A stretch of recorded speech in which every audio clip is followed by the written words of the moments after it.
Welcome back once again. और हमारे जो लास्ट के दो टॉपिक्स थे वो रह गए थे, जो हम कंपोनेंट्स पढ़ रहे थे माइक्रो प्रोसेसर्स के। तो हमारे पास डी और ई रह गया था, तो उसका डी पार्ट है registers. So it is a temporary storage area that holds the data that is being processed. कह रहे हैं ये एक टेम्प्रेरी स्टोरेज एरिया होता है, मतलब परमानेंट नहीं होता है। इस पर जो स्टोरेज है वो टेम्प्रेरी आर्जी तौर पे जो है वो ये डाटा को होल्ड करता है, दैट इज़ बीइंग प्रोसेस्ड, जो प्रोसेस्ड हुआ है। It is also known as programming model. इसको आप रजिस्टर को प्रोग्रामिंग मॉडल के नाम से भी जानते हैं। विच मे बी ऑफ बिट्स, ये 8 बिट्स भी हो सकता है, 16 बिट्स भी हो सकता है, 32 बिट्स भी हो सकता है और 64 बिट्स भी हो सकता है। आपके कंप्यूटर की जो कॉन्फ़िगरेशन है उसके हिसाब से ये हो सकता है। उसके बाद बात करते हैं कैच की। Catch is an intermediate storage area. Catch जो है वो एक इंटरमीडिएट स्टोरेज एरिया होता है which is available inside micro processor, जो माइक्रो प्रोसेसर के अंदर ही मौजूद होता है। The immediate processed information is stored in catch. जैसे कि एक डेस्क होती है ऑफिस के अंदर, अब आपको डेस्क पे और एक आपका स्टोरेज फाइल्स का एरिया होता है जहाँ से आप पियोन को ऑर्डर देते हो और फाइल्स मंगवा लेते हो। लेकिन कुछ फाइल्स आप अपनी डेस्क पे ही रखते हो या डेस्क की ड्रॉ में रखते हो। डेस्क की जो ड्रॉ है, डेस्क जो है वो तो रैम कंसीडर की जाएगी, लेकिन डेस्क की ड्रॉ में रखते हो जिसके आपको इमीडिएट एक्सेस चाहिए होता है, मतलब इस तरह से कि वो फ़ौरन से क्या हो जाए, आपको फ़ौरन चाहिए हो। तो ये समझ लें कि जो कैच होता है वो आपकी जो डेस्क है उसकी ड्रॉ वाला एरिया होता है। तो ये आपको जो प्रोसेसर है वो फ़ौरन से आपको लाकर वो चीज़ अवेलेबल कर देता है जो आपको, जिसकी आपको नीड होती है। आप ये समझ लें इसके अंदर, ठीक है। ये इसकी अच्छी एग्जांपल है। The immediate process information is stored in catch, यानी कोई भी प्रोसेस इमीडिएट प्रोसेस इन्फॉर्मेशन जो है वो कैच में ही स्टोर्ड होती है। The catch inside the micro processor is called internal catch. कह रहे हैं जो कैच माइक्रो प्रोसेसर के अंदर होती है इसको इंटरनल कैच कहते हैं, और जो कैच माइक्रो प्रोसेसर के बाहर होती है उसको एक्सटर्नल कैच कहते हैं, ठीक है। तो मतलब कैच के भी ना लेवल होते हैं, लेवल 1 लेवल 2 इस तरह से होते हैं। तो इस जो हम इंटरनल कैच की मैंने आपको एग्जांपल दी थी, जो ड्रॉ वाली, वो माइक्रो प्रोसेसर के अंदर ही होती है। अब हम बात करेंगे बसेस की। एग्जाम में आके बस इस इंपॉर्टेंट टॉपिक है, क्वेश्चन भी आ सकता है। Describe buses and also their types, या explain buses and also define the types of buses. इस तरह से define bus and also describe the types of buses, इस तरह से आ सकता है, मुख्तलिफ तरीक़ों से आ सकता है। In computer buses are the electrical parts on which data is send and receive by different component. जैसे एक शहर के अंदर बसेज मूव हो रही होती हैं और पैसेंजर्स को इधर से उधर मूव कर रही होती हैं, तो कंप्यूटर के अंदर भी बसेज होती हैं जिसमें जो इलेक्ट्रिकल पार्ट्स होते हैं, जो इलेक्ट्रिक के रास्ते होते हैं। जो मदरबोर्ड आपको ग्रीन कलर का दिखता है उस पर जो रास्ते अगर आप देखो गौर से, तो वो एक रोड टाइप का भी शक्ल तैयार कर रहा होता है। On which data is send, जिसके थ्रू डाटा को सेंड भी किया जाता है और रिसीव भी किया जाता है बाय डिफरेंट कंपोनेंट्स, मुख्तलिफ अज्जा के थ्रू। They are just like roads, book भी कह रही है एक रोड्स की तरह होते हैं। As roads connect different places, जैसे कि रोड डिफरेंट प्लेसेस को कनेक्ट करता है। Buses connect all the parts of the computer, buses जो है वो सारे हिस्सों को कनेक्ट करती हैं, किसके, कंप्यूटर के, टू ईच अदर, आपस में एक दूसरे से। They also connect all internal components, वो और भी इंटरनल कंपोनेंट्स को कनेक्ट करती हैं ऑन द मदरबोर्ड, जो मदरबोर्ड के ऊपर होते हैं। There are 3 types of buses, control bus, data bus and address bus. अगर हम बसेस की अकसाम की बात करें, टाइप्स की बात करें, तो हमारे पास 3 हैं जिसको हम कह सकते हैं कंट्रोल बस, डाटा बस और address bus. Control bus carries command between different components to control all activities in a computer. Control bus जो है वो कमांड को कैरी करती है कंप्यूटर के मुख्तलिफ अज्जा के दरमियान, टू कंट्रोल ऑल एक्टिविटीज़, मतलब कंट्रोल बस जो है वो सारी एक्टिविटीज़ को कंट्रोल कर रही होती है इन अ कंप्यूटर, कंप्यूटर के अंदर जो सारी एक्टिविटीज़ हो रही होती है। डाटा बस carries data between the processor, memory unit and each and other component. Data बस जो है वो डाटा क्रिएट करती है, मतलब डाटा लेके इधर से उधर मूव कर रही होती है, ठीक है, इलेक्ट्रिकल पार्ट्स के ऊपर। तो कह रहे हैं डाटा बस जो है वो डाटा को कैरी करती है बिटवीन द प्रोसेसर के दरमियान, मेमोरी यूनिट के अंदर, एंड अदर कंपोनेंट्स, और दूसरे कंपोनेंट्स के दरमियान। उसके बाद बात करते हैं एड्रेस बस की। Address bus carries the address of the data but not the data. The address bus is use to specify memory location. जो एड्रेस बस है वो इस्तेमाल की जाती है मेमोरी की जो लोकेशन है, उस मेमोरी को जाना कहाँ है।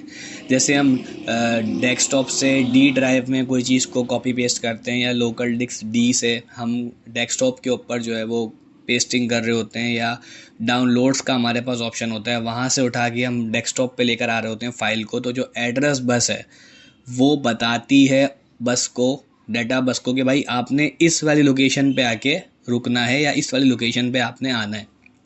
तो एड्रेस बस क्या करती है, कंट्रोल बस अगर हम इन तीनों को देखें तो कंट्रोल बस क्या करती है, वो कमांड को कैरी करती है, मुख्तलिफ कंपोनेंट्स और सारी एक्टिविटीज़ को कंट्रोल करती है, ठीक है। और डाटा बस क्या करती है, डाटा बस डाटा को कैरी करती है प्रोसेसर के दरमियान, मेमोरी यूनिट और दूसरे अज्जा जो होते हैं कंप्यूटर के, दूसरे जो कंपोनेंट्स होते हैं। एड्रेस बस, और एड्रेस बस क्या करती है, कैरीज द एड्रेस, एड्रेस को कैरी करती है सिर्फ कि कहाँ जाकर उसने रुकना है, ठहरना है, कहाँ से उठाया है एड्रेस, कहाँ से उठाना है एड्रेस और कहाँ पर छोड़ना है। The address bus is used to specify memory location to be used by microprocessor for specific operation। तो जो कह रहे हैं एड्रेस बस जो है वो इस्तेमाल की जाती है कि वो मेमोरी लोकेशन को स्पेसिफाई कर सकें, देख सकें कि भाई कहाँ जाना है। To be used by micro process, जो इस्तेमाल की जाती है किसके थ्रू, माइक्रो प्रोसेस के थ्रू, फॉर स्पेसिफिक ऑपरेशन, किसी ख़ास काम को करने के लिए। उसके बाद हम बात करते हैं इनपुट डिवाइसेस की। ये इनपुट डिवाइसेस क्या होती है? Input devices are used to enter data into computers. These devices can be categorized into text entering, pointing and image scanning devices. कह रहे हैं इनपुट डिवाइसेस जो है ना वो कैटेगराइज की गई हैं और डाटा को इंटर करने के लिए इस्तेमाल होती हैं कंप्यूटर के अंदर। These devices can be categorize, इन डिवाइसेस को कैटेगराइज किया गया है टू टेक्स्ट एंटरिंग, टेक्स्ट को इंटर करने के लिए, पॉइंटिंग, पॉइंट करने के लिए चीज़ों को, जैसे माउस पॉइंटर होता है आपका, एंड इमेज स्कैनिंग डिवाइसेस, और जैसे कि स्कैनर्स होते हैं या इमेज को स्कैन करना होता है, जिसमें से हम पहला पढ़ेंगे टेक्स्ट इंटरिंग डिवाइसेस। मतलब अगर हमें टेक्स्ट को एंटर करना है कंप्यूटर की स्क्रीन के अंदर या कंप्यूटर के अंदर, तो उसको किस तरह से एंटर किया जा सकता है, किन किन डिवाइसेस के थ्रू एंटर किया जा सकता है। ठीक है जी। It is the most common text entering device that is and used to enter data usually in text format or to perform other controlling functions। कह रहे हैं ये जो है, अब जो कीबोर्ड है आपका, जब कंप्यूटर स्टार्ट हुआ था तो सबसे पहले कीबोर्ड ही इनपुट के तौर पे इस्तेमाल होता था, माउस बाद में आया है। तो कीबोर्ड के जो इन्वेंटर्स हैं वो हेनरी शोल्स एंड क्रिस्टोफर ग्रेडन है। तो ये यूएसए के शहर में इन्वेंट हुआ था और इसका अल्फ़ाबेटिकल ऑर्डर इस तरह से, तो इसलिए कीबोर्ड को क्वार्टी कीबोर्ड भी कहा जाता है। वापस आते हैं, keyboard is the most common text entering device. कह रहे हैं ये बहुत आम टेक्स्ट को एंटर करने वाली डिवाइस है, and use to enter data usually in text format, और ये इस्तेमाल की जाती है डाटा को एंटर करने के लिए आमतौर पे टेक्स्ट के फॉर्मेट पे, और to perform other controlling functions, और ये दूसरे कंट्रोलिंग फंक्शंस को परफॉर्म करने के लिए भी इस्तेमाल किया जाता है। क्या? Keyboard. When a key is pressed, keyboard controller chip sends its corresponding code in keyboard buffer called scan code, which is then processed by CPU। कह रहे हैं जैसे ही की प्रेस होती है, जो कीबोर्ड कंट्रोलर चिप होती है वो सेंड करती है इट्स कॉरेस्पॉन्डिंग कोड, वो अपना एक कॉरेस्पॉन्डिंग कोड सेंड करती है किसको? इन कीबोर्ड के अंदर, और वो कीबोर्ड बफर होता है, कीबोर्ड बफर के अंदर कॉल्ड स्कैन कोड, वो कोड को स्कैन करता है, which is then processed by CPU, मतलब उसके बाद फिर जाकर सीपीयू में प्रोसेस होता है। जैसे कि आपने ए प्रेस किया तो कीबोर्ड कंट्रोलर चिप ने सेंड करा कॉरेस्पॉन्डिंग कोड कीबोर्ड बफर को, जो कीबोर्ड के अंदर लगा होता है, कॉल्ड स्कैन कोड, जो उसने फॉरन से स्कैन करा कीबोर्ड को। कंप्यूटर को ये समझ में नहीं आ रहा, कंप्यूटर तो 0 और 1 की फॉर्म में अंडरस्टैंड करेगा, तो उसने स्कैन करा कोड को, विच इज़ देन प्रोसेस, और सीपीयू ने फॉरन से उसको प्रोसेस करा, बाय सीपीयू मतलब प्रोसेस किया, सीपीयू के जरिए प्रोसेस होता है, इस तरह से लिखा हुआ है, सीपीयू ने उसको प्रोसेस किया और फौरन से रिजल्ट आपके सामने शो हो गया। तो इस तरह से ये काम होते हैं। Pointing devices, mouse and its variants, mouse और उसके दूसरे वेरिएंट्स, जैसे कि मोबाइल के भी वेरिएंट्स आते हैं। ठीक है, तो पॉइंटिंग डिवाइसेस में क्या क्या है? There are used for the quick movement of cursor, ये इस्तेमाल की जाती हैं फॉरन से क्विक मूवमेंट देनी है अपने कर्सर की, तो इस्तेमाल की जाती हैं। ऑन स्क्रीन नीडेड, जैसे कि स्क्रीन को ज़रूरत होती है। यूजुअली इन ग्राफिक मोड, जैसे कि ग्राफिक मोड के अंदर आप ग्राफिक्स कर रहे हैं, जैसे फोटोशॉप, इलस्ट्रेटर और दूसरी चीज़ों पर आप काम करें, तो आपको माउस पॉइंटर की ज़रूरत पड़ती है, मतलब आपको माउस की ज़रूरत पड़ती है और इन पॉइंटिंग डिवाइसेस की ज़रूरत पड़ती है। इट इंक्लूड्स माउस, इसके अंदर माउस शामिल होता है, जॉयस्टिक जिस पे आप गेम वगैरह खेलते हो वो शामिल होता है, ट्रैक बॉल जो आपके लैपटॉप के अंदर लगी होती है उसको भी आप ट्रैक बॉल कहते हो, एंड ट्रैक पैड, और आपका ट्रैक पैड जो कर्सर पैड भी कहलाता है। ठीक है जी, ये बहुत सिंपल सा था। Image scanners, scanners convert image into electronic format understandable. कह रहे हैं जो स्कैनर्स होता है वो कन्वर्ट करता है इमेज को इलेक्ट्रॉनिक फॉर्मेट के अंदर, अंडरस्टैंडेबल बाय कंप्यूटर्स, जो कंप्यूटर की समझ आ सके, through light sensing. Light sensing के थ्रू स्कैनर क्या करेगा? आपकी इमेज को कन्वर्ट करेगा इलेक्ट्रॉनिक फॉर्मेट के अंदर, और वो फॉर्मेट क्या होगा? जो कंप्यूटर की समझ आ सकेगा, और ये किसके थ्रू करेगा? लाइट सेंसिंग के थ्रू करेगा। ठीक है, ये स्कैनर्स की बात हो रही है। स्कैनर जो है वो कन्वर्ट करते हैं इमेज को इलेक्ट्रॉनिक फॉर्मेट के अंदर, और वो इलेक्ट्रॉनिक फॉर्मेट जो कंप्यूटर के आसानी के साथ समझ में आ जाता है, और ये इसके अंदर इस लाइट सेंसिंग के थ्रू स्कैनर जो होते हैं वो कन्वर्ट करते हैं। They also work on optical recognition, ये ऑप्टिकल recognition, के ऊपर भी काम करते हैं, which occur when a device scans a clear printed surface and translate the image into machine readable formats. Which occur जो होती है व्हेन अ डिवाइस स्कैन, जैसे ही वो कब होती है भाई, जैसे कि डिवाइस स्कैन करती है अ क्लियर प्रिंटेड सरफेस, मतलब वो एक साफ बिल्कुल सतह, क्लियर प्रिंटेड सरफेस जो है, सरफेस सतह को कहते हैं, और क्लियर बिल्कुल साफ, और प्रिंटेड मतलब प्रिंट हुई हुई, मतलब एक साफ सतह जिसको प्रिंट हुई हुई, एंड ट्रांसलेट, उसे ट्रांसलेट भी करते हैं the image into machine readable formats, और उस इमेज को मशीन रीडेबल फॉर्मेट्स में क्या करते हैं, डेटा कंप्यूटर अंडरस्टैंड, जो कंप्यूटर अंडरस्टैंड कर सकता है। मतलब एक तो लाइट सेंसिंग के थ्रू कंप्यूटर को अंडरस्टैंड कराते हैं, दूसरा है ऑप्टिकल रिकग्नाइजेशन, विच अगर मैंने डिवाइस स्कैन, वो कैसे होती है, जैसे कि डिवाइस को स्कैन करा आ क्लियर प्रिंटेड सरफेस, एक क्लियर प्रिंटेड सरफेस के ऊपर आपने डिवाइस को आपने क्या करा, स्कैन करा, एंड ट्रांसलेट द इमेज, और इमेज को ट्रांसलेट कर दिया into machine readable formats, machine readable formats के अंदर आपने ट्रांसलेट कर दिया, डाटा कंप्यूटर अंडरस्टैंड, जो कंप्यूटर समझता है। Image scanners include optical mark recognition, image scanners जो होते हैं उनके अंदर शामिल होते हैं OMR, जिससे अक्सर फर्स्ट या सेकेंड ईयर के अंदर OMR शीट्स भी आई थी, जिससे प्रिंटर ऑटोमेटिकली आपके MCQs चेक कर रहा था, लेकिन अनफॉर्चुनेटली वो थोड़ा प्रॉब्लम कर गई।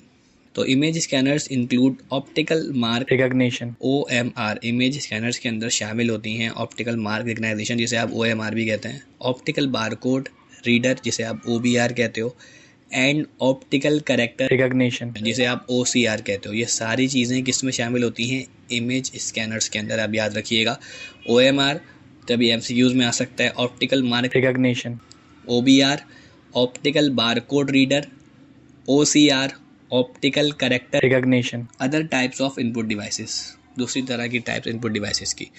There are also other input devices, कह रहे हैं यहाँ पर और भी मुख्तलिफ डिवाइसेस होती हैं input devices. For example microphones are use to accept sound input and converted into digital audio format.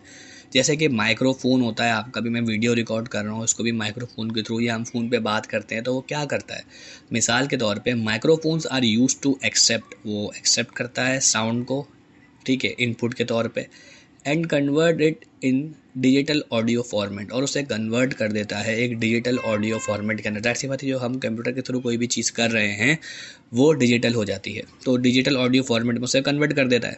Microphones are also use for voice, microphones जो हैं वो इस्तेमाल किए जाते हैं वॉइस recognition, के लिए, which can convert voice input into text files, जो कन्वर्ट कर सकते हैं वॉइस इनपुट को टेक्स्ट फाइल्स के अंदर। माइक्रोफोन्स के थ्रू अगर आप बोल कर भी टाइप करवा सकते हो कंप्यूटर से, और आजकल हम ये चीज़ें कर रहे होते हैं, अगर आप मतलब टेक्स्ट को टाइप नहीं करना चाह रहे, आप सिर्फ बोलोगे, ऑटोमेटिकली टेक्स्ट लिख दिया जाएगा कंप्यूटर की स्क्रीन पे, तो ये भी आसानी है। Touch screen is also use for input, touch screen जो एक नया कॉन्सेप्ट आया कि आपने अब बटन को प्रेस नहीं करना, आपने बस स्क्रीन के ऊपर टच करना है, तो वो ऑटोमेटिकली आपका जो है वो इनपुट चला जाएगा और आपको प्रोसेस करके आउटपुट स्क्रीन के ऊपर दे दिया जाएगा। उसके बाद है it accepts input directly on monitoring bye touching finger और एनी ऑब्जेक्ट, मतलब ये समझा रहे हैं कि ये एक्सेप्ट करता है इनपुट को डायरेक्टली ऑन मॉनिटर, जैसे कि आप फ़ौरन से मॉनिटर के ऊपर टच करते हो फिंगर को, और एनी ऑब्जेक्ट, किसी भी ऑब्जेक्ट को टच करते हो स्क्रीन के ऊपर, तो ये फ़ौरन से इनपुट एक्सेप्ट कर लेता है आपका। Magnetic ink character recognition, MICR and magnetic strip reader are also use for input, कह रहे हैं MICR और दूसरा है आपका मैग्नेटिक स्ट्रिप रीडर, ये दोनों इस्तेमाल किए जाते हैं इनपुट देने के लिए, ठीक है। ये हमने पढ़ा other types of input devices.